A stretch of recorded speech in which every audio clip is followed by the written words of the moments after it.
একসময়ে গ্রাম বাংলার সড়কের দুই পাশেই দেখা মিলত সারি সারি খেজুর গাছ। ভোলার গ্রামীণ মেঠোপথ এর ব্যতিক্রম ছিল না। আর শীত এলেই রস সংগ্রহে ব্যস্ত হয়ে পড়তেন গাছেরা। খেজুরের রস ও ফুলের ঘ্রাণ মিলেমিশে একাকার হতো গ্রামীণ বাতাস। এখন এমন দৃশ্য সহজেই দেখা মেলে না।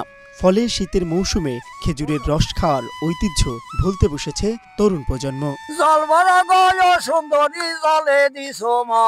আমিও সাগরের জল, আমি ডুবে মরি ওহে কন্যা, সেরবো না কলসি। গাছি মফিজুল হক আগে একাই খেজুর গাছ কাটতেন 200 থেকে 250টি।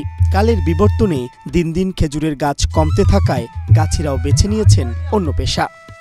বর্তমানে গাছও নাই, আর এই মজাও নাই, কিন্তু যখন আমরা কারা আরম্ভ করছি তখন গাছের মজা আছে। পরিবেশ রক্ষা ও ঐতিহ্য টিকিয়ে রাখতে খেজুর গাছ রোপণে উদ্যোগ নেওয়ার আহ্বান সচেতন মহলের। আমাদের দেশে এখন আগের মতো খেজুর গাছ নাই। যদি আমরা এই ঐতিহ্য বাঁচাতে চাই তাহলে আমাদের উচিত বেশি করে খেজুর গাছ রোপণ করা এবং গণসচেতনতা সৃষ্টি করা। আমি মনে করি সরকারিভাবে উদ্যোগ নিয়ে এই খেজুর গাছ রোপণ করা উচিত। উপজেলা কৃষি কর্মকর্তা বলছেন, কৃষকদের খেজুর গাছ লাগানোর পরামর্শ দেওয়া হয়েছে। পর্যাপ্ত পরিমাণ খেজুর গাছ রোপণ করলে খেজুরের রস ও গুড়ের চাহিদা মেটানো সম্ভব। বর্তমানে খেজুরের গাছগুলো আসলে বিলুপ্তির পথে অনেকটাই।